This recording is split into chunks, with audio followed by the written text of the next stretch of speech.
Entonces, con este número, 11,7 que nos dio, que lo podemos interpretar como 12 fácilmente, vemos que hay una asociación positiva entre el factor de riesgo y la enfermedad. En este caso, si el factor de riesgo fuese fumar y la enfermedad fuese cáncer de pulmón, yo tengo que posicionarme de la siguiente forma. Si fumo, tengo un cierto riesgo de tener cáncer de pulmón. Si no fumo, también voy a tener un cierto riesgo, porque no es la única causa, ¿sí? Pero lo que sí tengo que saber, y justamente de aquí vienen las recomendaciones, de aquí vienen las estrategias de intervención sanitaria, la interpretación es que si yo elijo fumar, tengo que saber que el riesgo de tener cáncer de pulmón es 12 veces el riesgo de aquel que no fuma. ¿Se entiende? No estoy diciendo cuál es el riesgo, no estoy midiendo el riesgo de cada uno, pero sí el riesgo que yo tengo fumando es el riesgo que tiene el no fumador multiplicado por 12. ¿Sí? Bueno, esa es entonces la interpretación del riesgo relativo, en este caso cuando da más de 1. Cuando da más de 1. En este caso, supongamos la misma situación, tengo enfermos, no enfermos, ¿sí? Población expuesta, población no expuesta, y haciendo las mismas cuentas me da 1 el riesgo relativo. Hoy dijimos que si el riesgo da 12, el RR da 12, significa que el riesgo en la población expuesta es 12 veces el de la población no expuesta. Si da 1, significa que da lo mismo estar en la población expuesta o estar en la no expuesta.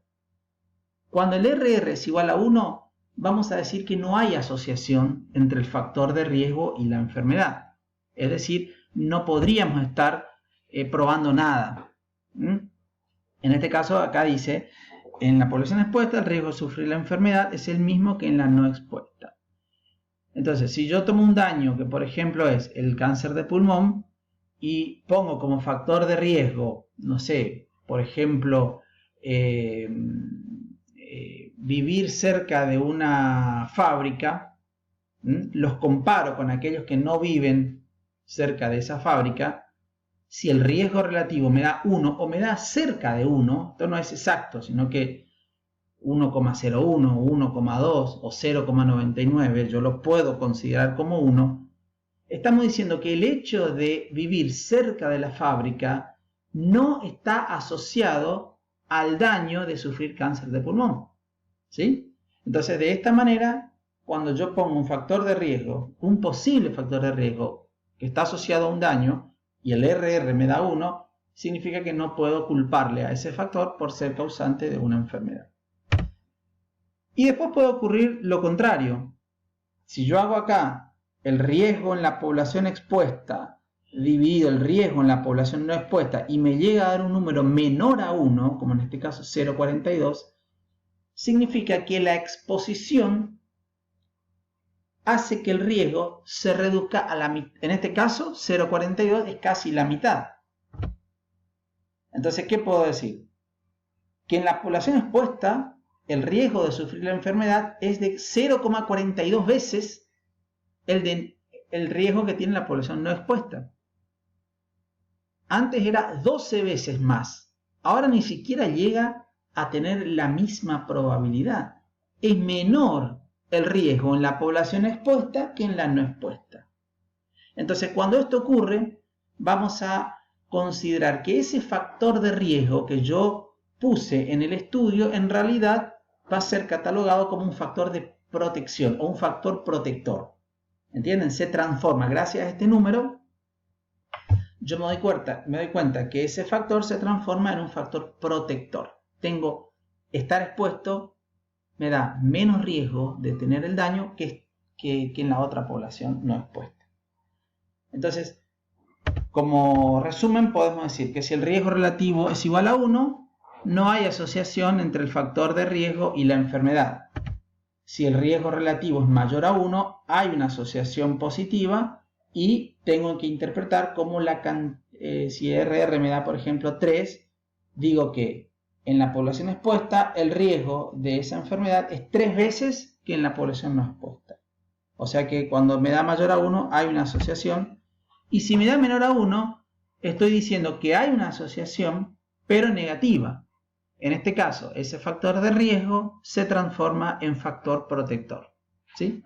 Por ejemplo, estar vacunado versus no estar vacunado, ¿sí? Esa sería la exposición a la vacuna, y la exposición a la no vacuna son los dos niveles, población expuesta y población no expuesta. Y por ejemplo, el daño, supongamos que es una gripe. Entonces, en este caso, si el factor de riesgo me da menor a 1, significa que el hecho de estar vacunado actúa como factor protector. Bueno, otra forma de medir el riesgo, pero ya en cuanto a cuantificar de otra forma, es el riesgo atribuible. Lo que ven aquí es la incidencia en la población expuesta, es decir, A sobre el total de expuestos. Y este otro cociente que está aquí es nuevamente la incidencia en la población no expuesta. Es decir que, así como riesgo relativo es el cociente de la incidencia en la población expuesta y la incidencia en la población no expuesta, aquí en vez de cociente voy a hacer una resta, ¿sí? Entonces, en el mismo ejemplo que usamos para el riesgo relativo, voy a calcular ahora el riesgo atribuible. Riesgo en la población expuesta, 70 sobre 100. 70 enfermos de 100 expuestos. Acá está, población expuesta, 100. De estos 100 hay 70 enfermos. Población riesgo en la población no expuesta, 5 sobre 85, que sería esta segunda fracción. Entonces, la incidencia en la población expuesta da 0,7, la incidencia en la población no expuesta da 0,06, y por lo tanto el riesgo atribuible es 0,64. Acá hay que hacer una corrección, ahora recién me estoy dando cuenta. Esto no es RR, esto es RA. ¿Se entiende? Es riesgo atribuible. Así que bueno, por favor corrijan esta parte cuando tengan que estudiar. Bueno, ¿qué significa ese 0,64? Bien, es el número de casos en el grupo expuesto que podrían evitarse si se eliminara el factor de riesgo. Aquí ya tengo otra manera de interpretar.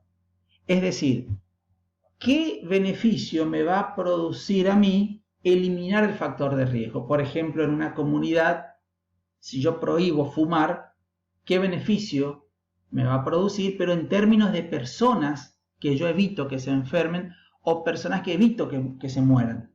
¿Se entiende? En el otro solamente hablamos de qué riesgo tiene una persona que fuma comparado con una que no lo hace. En este caso estoy diciendo cuántas personas de esas personas que fuman, cuántas de ellas yo voy a evitar que se enfermen si es que dejan de fumar. Entonces, el riesgo atribuible tiene esa cuantificación. Es ya un número que corresponde a una tasa. ¿Por qué? Porque vamos a decir cuántas personas de 100 o cuántas personas de 1000 yo puedo evitar que se mueran o que se enfermen. En este caso decimos 0,64 es lo mismo que decir 64%, o sea 64 de cada 100, o 640 por 1000, 640 de cada 1000. Como el riesgo que se está estudiando acá o el daño que se está estudiando es la muerte, y el factor de riesgo es, supongamos, fumar, lo que voy a decir es que se pueden evitar 64 de cada 100 muertes en la población expuesta si se elimina el factor de riesgo, es decir, si se deja de fumar. 64 de cada 100 es lo mismo que decir 640 de cada 1000 o 6400 de cada 10.000. O sea que de ahí en más es solamente agregarle un cerito más a ese símbolo de porcentaje para que la interpretación tenga otra cuantificación. Pero lo que quiero que se entienda es ¿qué representa el riesgo atribuible?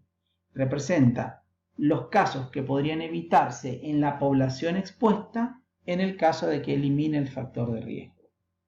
A ver, si el riesgo, bueno, acá también hay que hacer una corrección, así que por favor quiero que corrijan. Si el riesgo atribuible es mayor a 0 y acá el riesgo atribuible es menor a 0. Por favor corrijan. RA y RA. Si es mayor a 0, representa el número de casos que se podrían evitar si es que se elimina el factor de riesgo. Y si el riesgo atribuible da negativo, significa los casos que se han prevenido gracias a ese factor de riesgo. O sea, ahí nuevamente volvemos a decir que ese factor de riesgo en realidad es un factor protector. Pasa con las vacunas. Si yo considero las personas expuestas como las personas vacunadas y las no expuestas como las no vacunadas, el riesgo relativo para una determinada enfermedad, el riesgo atribuible para una determinada enfermedad me va a dar negativo y se va a interpretar como la cantidad de personas o la cantidad de personas enfermas que yo evito en la población que se vacunó. Bien, pero después está el riesgo atribuible poblacional. Yo estoy diciendo cuántas personas yo evito que se enfermen de las que están expuestas al factor de riesgo. Ahora, ¿qué efecto tiene esa cuantificación en la población? Porque una cosa es decir, de aquellos que fuman, ¿cuántos casos yo evito si es que elimino el hecho de fumar en la población expuesta a riesgo? Ahora el riesgo atribuible poblacional o RAP es cuántos casos yo evito en la población total si evito el factor de riesgo. ¿Se entiende? Entonces, es como que la recomendación no va solamente para aquellos fumadores y decirle no, dejen de fumar, sino una estrategia que es comunitaria, que va para toda la población. Yo digo, no fumen, quiero ver qué impacto tiene esa decisión sobre la población. Y ahí aparece el riesgo, el RAP, riesgo atribuible poblacional. Es la incidencia en la población menos la incidencia en los no expuestos. Vamos al ejemplo. ¿Cuál es la incidencia de la enfermedad en la población? Bueno, ¿cuántos enfermos hay en total? Hay 75. 75 enfermos. No importa si fuma o no fuma, hay 75 enfermos. ¿Cuántos son en la población total? Son 185. Por lo tanto, la incidencia en la población es 75 sobre 185. Queda 0,4. ¿Cuál es la incidencia en la población no expuesta? Solamente los enfermos en la población no expuesta, son estos 5, dividido la población no expuesta. Eso sería la incidencia en esta población. La incidencia de esta enfermedad en esta población. Eso me da 0,06. Si yo resto, me da 0,34. Es decir, que podrían evitarse 34 de cada 100 casos en la población si se eliminara el factor de riesgo. Acá está la diferencia. Podrían evitarse 64 de cada 100 casos en la población. Y antes decíamos, en el riesgo atribuible, se puede evitar 64 de cada 100, pero de la población expuesta nada más. ¿Se entiende la diferencia? En el riesgo atribuible son los casos que evito de la población que fuma. Y en el riesgo atribuible poblacional son los casos que evito o que podría evitar de la población total, expuestos y no expuestos. Por eso tiene un carácter un poco más general el riesgo atribuible poblacional. Otra forma de calcular este RAP es riesgo atribuible, que ya sabemos cómo se calcula, incidencia en la población expuesta menos incidencia en la población expuesta por la población expuesta. O mejor dicho, por la proporción de la población expuesta. Acá dice. Entonces, veamos. El riesgo atribuible aquí es incidencia en la población expuesta, 70 sobre 100, menos la incidencia en la población no expuesta, 5 enfermos sobre 85. Acá está. Esto da 0,7 menos 0,06. Ya sacamos anteriormente que era 0,64. Ahora quiero ver cuál es la proporción